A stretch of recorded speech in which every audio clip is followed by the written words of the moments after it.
The crystal glass chimed through the rehearsal dinner, cutting through laughter and conversation. My sister Kara stood up, phone cameras already pointed at her like she'd planned it. She raised her champagne glass and grinned at me across the white tablecloth. To my baby sister, she announced, her voice carrying to every corner of the private dining room. Who spent 4 years getting a marketing degree just to marry a farmhand? The room went quiet for half a second. Then she lifted her hands and pantomimed milking a cow, complete with sound effects. Laughter erupted around us, sharp and mean. My fiancé Luke went completely still beside me, his fork frozen halfway to his mouth. Kara wasn't finished. She leaned forward, eyes glittering. May your future be as big as your tractor. More laughter. Someone actually clapped. My father stared down at his untouched salmon. My mother's smile looked like it had been stapled to her face. I felt my cheeks burn hot. My ribcage buzzed with something I couldn't name yet. I wanted to stand up and scream. Instead, I picked up my water glass and clinked it once, the sound dull and flat. Enough, I said quietly. But Kara leaned across the table toward me, stage whispering loud enough for everyone to hear. Don't be so sensitive, Nat. It's just a joke. That word. Joke. Like cruelty stops being cruelty if you smile while you do it. My name is Natalie Brooks. I was 29 years old that night, and I learned exactly how public humiliation feels when the person doing it shares your blood. Please subscribe to this YouTube channel for more interesting revenge stories. I met Luke 2 years before that dinner, at a non-profit food drive downtown. I was there representing my marketing firm, helping set up donation tables. He arrived in mud-covered boots, carrying crates of tomatoes and squash from his farm. Red Cedar Farm, 40 acres outside town, growing vegetables for restaurants and farmers markets. We started talking while sorting produce. He told me about crop rotation and soil health like other guys talked about sports. I told him about brand strategy and digital campaigns. Somehow, neither of us was bored. 6 months later, we were engaged. Small wedding planned, big life ahead. That was the plan, anyway. But that night at the rehearsal dinner, sitting at the head table while Kara's toast echoed in my head, I felt something crack. Luke reached under the table and squeezed my hand. His palm was rough from work, warm and steady. I raised my water glass higher, meeting Kara's eyes across the room. To learning what respect actually is, I said clearly. A few guests clapped. Most just looked uncomfortable, glancing between us like they were watching a car accident in slow motion. Kara's smile didn't reach her eyes anymore. She sat down hard, her chair scraping against the hardwood floor. As the servers brought out dessert, she leaned toward me one more time. We'll see, she whispered, so quiet only I could hear it. We'll see how long this lasts. The wedding happened the next day despite everything. Rain drizzled against the church awning while my makeup artist touched up my face for the 3rd time. I stood in the small room behind the altar, watching drops race down the window. The door opened without a knock. Kara walked in wearing her bridesmaid dress, holding her phone. Last chance to call it off, she said casually, like she was suggesting a restaurant. You're too good for dirt, Nat. You know that, right? I didn't answer. Instead, I reached into my clutch and pulled out a folded envelope. Luke had written me a letter that morning. In it, he described the first tomatoes he ever grew for the food pantry, how proud he felt feeding people who needed help. I tucked it back into my clutch, choosing my future over her poison. As I turned away from her, I caught Kara lifting her phone. The camera clicked.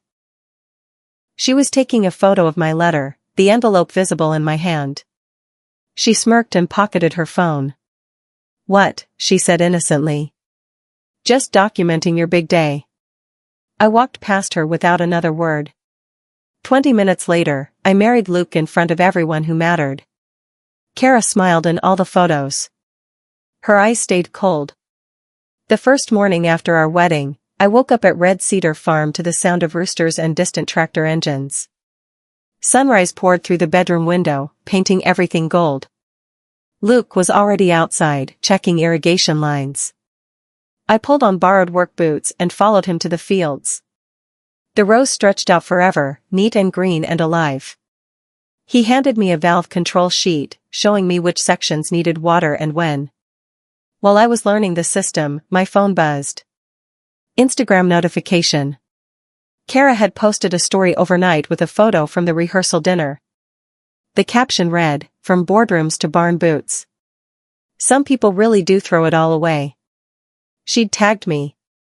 Comments were already piling up underneath. Most were laughing emojis. Luke noticed my face change. "Ignore it," he said gently. But he couldn't ignore what happened next. Later that day, he showed me a thick binder labeled Growth, CSA Plus Schools. Inside were spreadsheets, vendor contracts, payment schedules, and receipts. Everything organized by quarter. We weren't playing farm. We were building something real. That night, a voice note arrived from Kara. I almost deleted it without listening. But curiosity won. Her voice dripped with fake concern. "Don't come complaining to me when this whole thing collapses, okay? I tried to warn you." I saved the message. I didn't know why yet. 2 years passed. We grew Red Cedar Farm from 40 acres to 60 through a lease agreement with a neighbor. Our CSA program doubled. We landed contracts with 3 local restaurants. Life was hard, but it was ours. Then, on a Tuesday morning, Kara showed up. I was in the kitchen pouring coffee when I heard tires on gravel. Through the window, I saw her BMW pull up, shiny and out of place next to Luke's dusty work truck. She got out carrying a gift bag, her smile brittle and bright. I met her at the door. She hugged me like nothing had ever happened, then set the gift bag on our kitchen table. "I need to talk to you about something," she said. Inside the bag weren't gifts. They were overdue notices. Collection letters. Credit card statements with balances in red. I pulled them out one by one, my stomach sinking.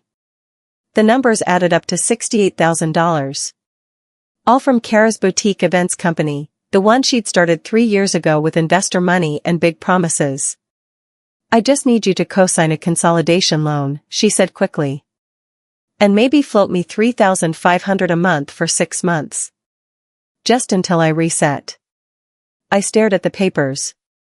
Then I noticed something else mixed in with her documents. A bank notice addressed to my parents, listing them as contingent guarantors on a business line of credit. I drove straight to my parents' house. Kara followed me, texting frantically the whole way. Mom answered the door looking tired.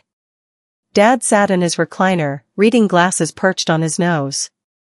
"How did your names end up on Kara's credit line?"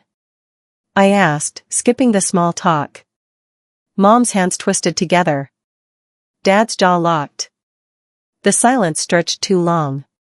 Finally, Dad spoke. Kara said she needed signatures for an event permit. Some kind of county filing for her business. He set his newspaper down slowly. "She didn't tell us it was a guarantor form." My chest went tight. "You signed without reading it?" "She said it was just a formality," Mom whispered. "She's our daughter. We trusted her." The front door opened. Kara walked in without knocking, breezy and confident. "Relax, everyone. I've got a huge orchard gala Saturday. After that, we're flush. This is just temporary cash flow." She looked at me like I was the problem. Like I was the one causing drama by asking questions. I left without answering her. Luke was waiting in the truck. I showed him the bank notice, and he read it twice. "We need a lawyer," he said quietly. "I know," I replied. That night, Kara came to our farmhouse. She knocked 3 times, then let herself in through the unlocked door. Luke and I were at the kitchen table going over farm expenses. "I need an answer," Kara said, not bothering with hello. "Cosign or not?" "Not," I said simply. Her laugh was sharp. I thought you married up, now it turns out you just play farm with daddy's money. Luke stood up slowly. He didn't raise his voice. He just walked to the counter and picked up a folder. He set it in front of Kara without a word. Inside were vendor checks, tax returns, CSA renewal forms, and bank statements. Proof that Red Cedar Farm was stable, profitable, and entirely our own work. Kara's eyes flickered across the pages. For a second, her confidence cracked. Then she laughed again, but it sounded hollow. Perfect, she said, too brightly. Then you won't mind if I use the farm Saturday. For the gala. I already told the client it's happening here. Luke and I exchanged looks. You can't, I said carefully. We don't host events. You will now, Kara replied, already heading for the door. Family helps family, right? Saturday morning arrived with chaos. At 7 a.m, delivery trucks started pulling into our farm driveway. Floral vans. Lighting equipment. A catering truck with a full kitchen setup. I ran outside in my pajamas. Luke was already there, blocking the barn entrance with his truck. The crew chief climbed out, holding a clipboard. We're booked here for the Orchard Gala. Setup starts now. No, I said firmly. There's no booking. We don't host events. He showed me his work order. Kara's business name at the top. Our farm address at the bottom. A deposit receipt. Luke pulled out his own folder, the one we kept in the truck. Inside was our farm insurance policy with a clear no-event clause. Our liability coverage didn't allow gatherings over 10 people without special permits, which we didn't have. The crew chief's face changed as he read the policy. He looked at his work order, then back at us. This is a mess, he muttered. He got on his phone, speaking rapidly to someone about contracts and cancellations. 20 minutes later, all the trucks pulled away. Our driveway went quiet again. By noon, Kara's Instagram story was live. A crying selfie with the caption, "When your own family sabotages your client's dream wedding. Blood means nothing to some people." She tagged me. She tagged Luke. She tagged every vendor who'd been scheduled that morning. My phone started exploding with messages. The vendor messages came in waves. The florist first. Then the lighting company. Then 3 different catering services. Is it true your farm is defaulting on feed bills? Kara said you're going bankrupt and can't be trusted. We heard you're behind on equipment loans. Each message echoed the same lies. Kara was spreading rumors, trying to destroy our reputation because we wouldn't let her use our land. Luke sat beside me while I typed responses. We pulled up our accounts on the laptop. I screenshot every paid invoice. Every cleared check. Every on-time payment to our feed cooperative. I sent proof to each vendor who'd asked. Clear, professional, documented truth. Most of them apologized immediately. One of them didn't. The next morning, a formal email arrived. A cease and desist letter from a vendor's lawyer, addressed to Kara but copying me. They were threatening legal action for defamation and breach of contract. Kara had told them we'd already agreed to host the gala, that we were partners in her business. She'd used our farm as collateral in her promises. None of it was true. Luke made coffee while I called our own attorney. Her name was Maya Ellison, a sharp woman in her 50s who specialized in agricultural law and family disputes. Bring me everything, Maya said over the phone. Every message, every document, every lie she's told. We're going to need it all. The county called on Monday. A zoning complaint had been filed against Red Cedar Farm for unlicensed event operations. The inspector sounded apologetic but firm. They had to investigate. Luke and I met him at the farm entrance. We showed him our empty barn. Our clean records. Photos timestamped from Saturday morning showing the trucks leaving after only 20 minutes. We provided the crew chief's contact information. He confirmed no event had occurred. The inspector closed his notebook. Complaint dismissed, he said. Unfounded, unlikely, filed in bad faith. As he was leaving, he paused at his car. Between you and me, he said quietly, the complainant kept insisting your sister told her you'd fold under scrutiny. Made it sound personal. After he drove away, Luke and I just stood there in the driveway. The sun was hot. The fields were growing. And Kara was still out there, trying to burn us down. That same afternoon, we drove past the orchard where Kara's gala was supposed to happen. The venue was abandoned. No tents, no tables, no guests. Just an empty field and a locked gate. My phone buzzed. Kara's Instagram was public again. Her feed was full of angry messages from a client threatening breach of contract.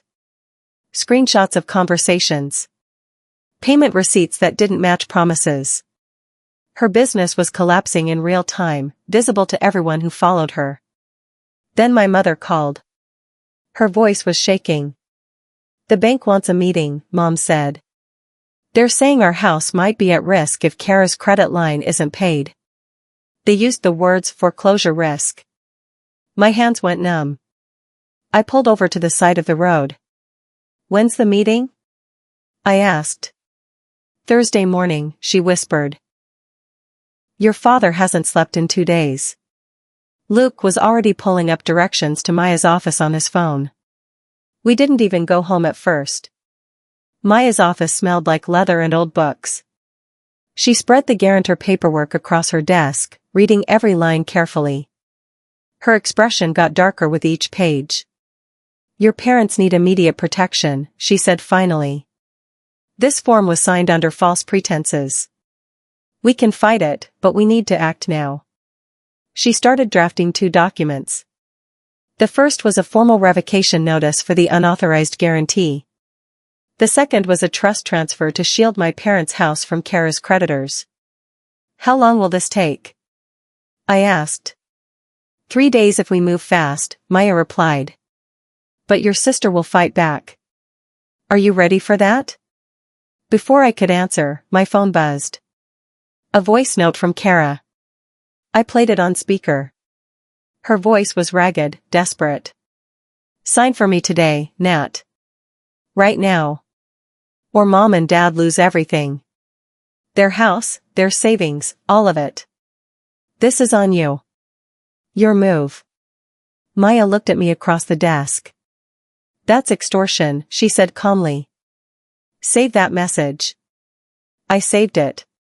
Then I texted Kara back with 2 words, see you Thursday. Thursday arrived cold and gray. My parents' kitchen smelled like burnt coffee and anxiety. Mom had been crying. Dad looked 10 years older than he had last week. At 9 in the morning, Kara showed up with a pen and a loan packet. She looked terrible. Dark circles under her eyes, hair unwashed, clothes wrinkled. She slammed the papers onto the kitchen table. Sign this, she said, shoving them toward me. Sign it and we're all saved. I slid the papers back without looking at them. I'll protect Mom and Dad, I said quietly. But I won't fund your lies. Kara's face changed. The desperation dropped away, replaced by something colder. Then I'll make sure that farm of yours never gets another client, she hissed. I'll tell everyone you're frauds. I'll ruin you. Dad's coffee cup hit the table hard. Enough, he said, louder than I'd heard him speak in years. Kara, stop.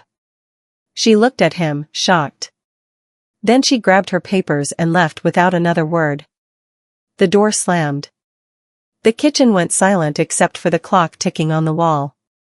Mom reached across the table and squeezed my hand. Thank you, she whispered. That same afternoon, Luke and I had a meeting at the school district office. We'd been pitching our Fresh Produce program for weeks, hoping to land a contract for the fall lunch program. We sat in the boardroom with 3 administrators while my phone buzzed nonstop in my pocket. I ignored it. Luke presented our growing plan. Seasonal vegetables. Fair prices. Delivery schedule. Everything organized in a clean binder. The nutrition director smiled. "We'd like to move forward with a pilot program," she said. "Pending final approval, you'll start in September." We shook hands. I felt Luke's relief match my own. Outside in the parking lot, I finally checked my phone. 17 missed calls from unknown numbers. And an email from a lender I didn't recognize. The subject line read, "Urgent, partnership verification." I opened it. The message was formal, legal language asking us to confirm our partnership with Kara Events for a harvest soiree at Red Cedar Farm. Attached was a letter on our farm's letterhead. My name signed at the bottom. Details about a partnership that didn't exist. My hands went cold. "Luke," I said quietly. She forged our letterhead. He read the email over my shoulder. Then he called Maya. Maya's conference room felt smaller this time. She projected the forged letter onto the screen. Our logo, pulled from our website. A partnership agreement full of promises we never made. My signature, wrong in a dozen tiny ways. "This is fraud," Maya said flatly. She typed rapidly, drafting a response to the lender. "Formal fraud notice. Demand for origin details. Copy to local police for forgery investigation." She hit send, then looked at me. "The lender will have to respond. If they received this document from Kara under oath, she's in serious trouble." The response came faster than expected. The lender's attorney replied within 2 hours. Document was supplied by Ms. Kara Brooks on March 15 of this year. Signed affidavit attached confirming authenticity. Maya leaned back in her chair. "She swore this was real," she said slowly. "That's perjury." Maya drafted a cease and desist letter that same night. Defamation. Fraudulent representation. Forgery. 10 in the morning deadline to retract all false statements about Red Cedar Farm. We sent it certified mail and email. 10 in the morning came. No response from Kara. 10:04, she posted a video. Crying into the camera, mascara running. "My own family abandoned me when I needed them most. Blood means nothing to some people. I'm losing everything and they won't even answer my calls." The comments flooded in. Half were sympathetic. The other half were skeptical. Then one vendor commented publicly, attaching screenshots. Messages from Kara asking them to lie about our farm's finances. Instructions to spread rumors. Proof she'd orchestrated the whole campaign. The comment thread exploded. Other vendors started sharing their experiences. Pattern after pattern of lies. Kara deleted the video 10 minutes later. But the screenshots were already everywhere. The local small business meetup happened on Wednesday nights at the community center. Luke and I hadn't planned to go. But after the screenshots went viral, we needed to control the narrative. We walked in carrying one thin folder. Nothing dramatic. Just facts. The room went quiet when we entered. 50 people, mostly other farmers and shop owners. They all knew the rumors. I stood up when the moderator called on me. I didn't insult Kara. I didn't defend myself emotionally. I just presented facts. Timeline of the gala cancellation. County dismissal of the false zoning complaint. Proof we'd never agreed to host events. Neutral. Professional. True. When I finished, someone in the back raised their hand. "Is it true your parents' house is at risk because of your sister's debts?" The room went silent. "It was," I said carefully. "We're working with an attorney to protect them now." Heads nodded around the room. Farmers understood family complications. They understood protecting what mattered. After the meeting, 3 people approached us with their own stories about Kara. Unpaid invoices. Broken contracts.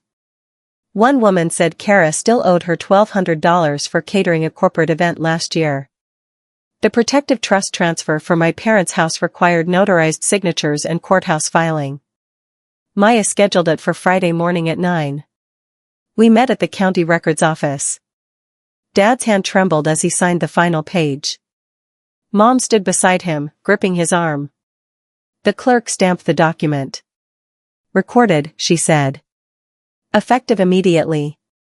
Their home was shielded now. Whatever happened with Kara's debts, they couldn't lose their house. We were walking down the courthouse steps when Kara appeared. She must have been watching the parking lot. You just ruined my life, she hissed, getting in my face.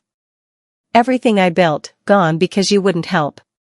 I helped the people who mattered, I said quietly. The ones who didn't lie. She opened her mouth to respond, but Maya stepped between us. Ms. Brooks, you're in violation of the cease and desist. I suggest you leave now. Kara's eyes filled with tears, but they looked calculated. Performed. She turned and walked away, her heels clicking on the concrete. That night, Luke and I were checking the irrigation system before bed. The motion light by the barn flickered on suddenly. We walked outside to investigate. The automatic timer for the Westfield section had been tampered with. Water was running full blast, flooding the rows. Young plants drowning in mud. Luke shut off the main valve while I checked our security cameras. We'd installed them last year after some equipment went missing from a neighbor's property. The footage was grainy, but I could make out a figure near the timer box around 10 at night. Familiar height. Familiar walk. I didn't post the video online. I didn't call the police. I just saved it to 3 different locations and documented the damage. Later that night, a text came from an unknown number, sign tomorrow or I send video of your soggy fields to your new school district client. Last chance. Luke read it over my shoulder. She's panicking, he said. Good, I replied. The school district called Monday morning. My stomach dropped when I saw their number. But the voice on the line was cheerful. We saw some discussion online about your farm, the coordinator said. We reviewed the documents you sent during your pitch. Everything checks out perfectly. In fact, we're expanding the pilot program by 20%. I almost dropped the phone. Thank you, I managed to say. After we hung up, I just sat there staring at the kitchen wall. The smear campaign had backfired completely. Instead of destroying us, Kara's lies had forced us to prove how solid we really were. That afternoon, Maya called with different news. The lender has scheduled a hearing to determine liability on the forged partnership letter. It's set for 2 weeks from now. You'll need to testify.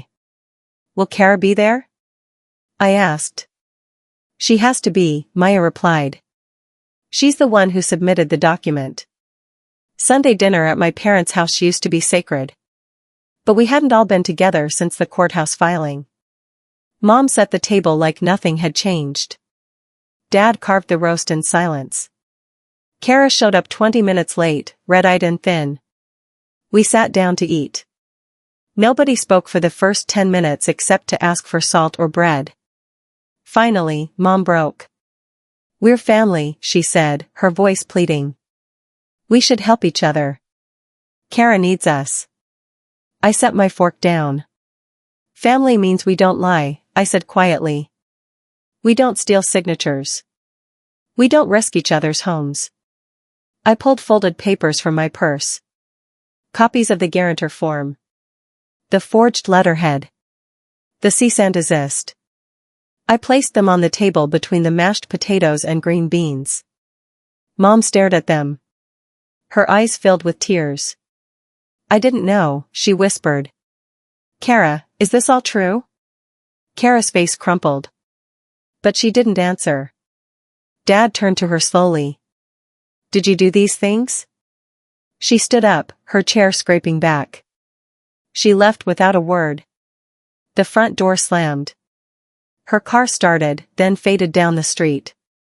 The roast got cold while we sat in silence. Tuesday evening, Kara came to the farm alone. No drama this time. No tears or threats. Just exhaustion. She stood on our porch at sunset, mascara smeared down her cheeks. Sign one short-term note, she said quietly. Please. I'll pay you back. I swear. I looked at her. My sister. The girl who used to braid my hair before school. The teenager who drove me to my first job interview. The woman who'd mocked me in front of everyone I loved. I can't, I said. But I can offer something else. I handed her a business card. Maya's office information, with a note written on the back. Payment plan counselor. Free first consultation. Kara stared at it. That's your answer? A counselor? That's my answer, I confirmed. Maya can help you set up a structured repayment with the lender. A real plan. But we won't bail you out. Her face went cold. The vulnerability disappeared like a mask dropping. Then I'll bring everything down with me, she said flatly. She walked away into the gathering dark. The night before the hearing, I couldn't sleep. I kept replaying Kara's rehearsal dinner toast in my head. Her laugh. The phone's recording. My burning cheeks. Luke found me at 2 in the morning sitting at the kitchen table with my laptop open. I'd pulled up the video someone had posted online. I watched it again, hating how small I looked in that moment. Turn it off, Luke said gently. He closed the laptop and took my hand. We farm. We don't flinch. He was right. We'd built something real. We had receipts, proof, documentation of every truth. I pulled out our evidence binder. Everything organized by date. Email chains with the lender. Metadata showing when the forged letter was created. Screenshots of Kara's lies. County dismissal of the false zoning complaint. At 5 in the morning, a notification pinged. Kara had filed something new with the court. A family affidavit claiming Luke and I had verbally promised to host her gala. Claiming we'd agreed to a partnership. Claiming we'd backed out at the last minute to sabotage her. All lies. But she'd sworn to them under oath. The county hearing room smelled like floor polish and stress. Fluorescent lights buzzed overhead. The magistrate was an older woman with reading glasses and no patience for nonsense. The lender's attorney went first, walking through the timeline. The loan application. The partnership letter submitted as proof of collateral. The farm's name used without permission. Then it was Kara's turn. She nodded quickly when asked if she'd submitted the partnership letter. Yes, she said. They agreed to partner with me. It was all planned. Maya stood up. Your Honor, if I may. She projected the forged letter onto the screen. Then she overlaid it with metadata from the file properties. Created date, 2:13 in the morning on Kara's personal laptop. IP address traced to her apartment. Logo image dragged directly from our farm's public website. My name misspelled, an L instead of an I in Brooks. The room went silent. Maya then showed our real letterhead. The spelling correct. Different font weights. Different margins. Did you create this document yourself, Ms. Brooks? The magistrate asked. Kara hesitated. Her lawyer whispered something. She cleared her throat. A contractor helped me prepare it. I must have used an old template. Under penalty of perjury, the magistrate pressed. Kara's face went white. The magistrate took 15 minutes to review everything. When she came back, her expression was stone. I find clear evidence of fraud related to the submitted partnership letter, she said. The matter will be referred for potential criminal review. Any claims against Red Cedar Farm are dismissed. The protective trust for Mr. and Mrs. Brooks remains in effect. She looked at Kara. The lender is offering structured repayment if you retract all public statements against the farm and cease defamatory conduct. I suggest you accept. Kara looked at me across the room. Her eyes were wet. Help me, she mouthed silently. I shook my head. Gentle but firm. We walked out of the courthouse into bright morning sun. The school district truck was already waiting at the farm for the first produce pickup when we got home. A local newspaper photographer stood by our gate, wanting to do a story about the farm-to-school program. Over the next month, Kara sold her BMW. Started the payment plan. Went completely offline. I didn't celebrate. I didn't gloat. I just kept working. We launched paid internships for local teens. Our CSA waitlist opened to 50 new families. And we built a small cottage at the back of the property for my parents, mortgage-free. I posted one photo on Instagram. A crate of produce labeled simply, respect. Kara's voice is quieter now. So is mine. But mine isn't cruel. It's just clear. Because at Red Cedar Farm, respect is the only currency we accept. And we've learned that the best revenge isn't noise. It's growth. I'd love to hear your thoughts. What does family mean to you? Please share below and subscribe to this channel for more stories like mine.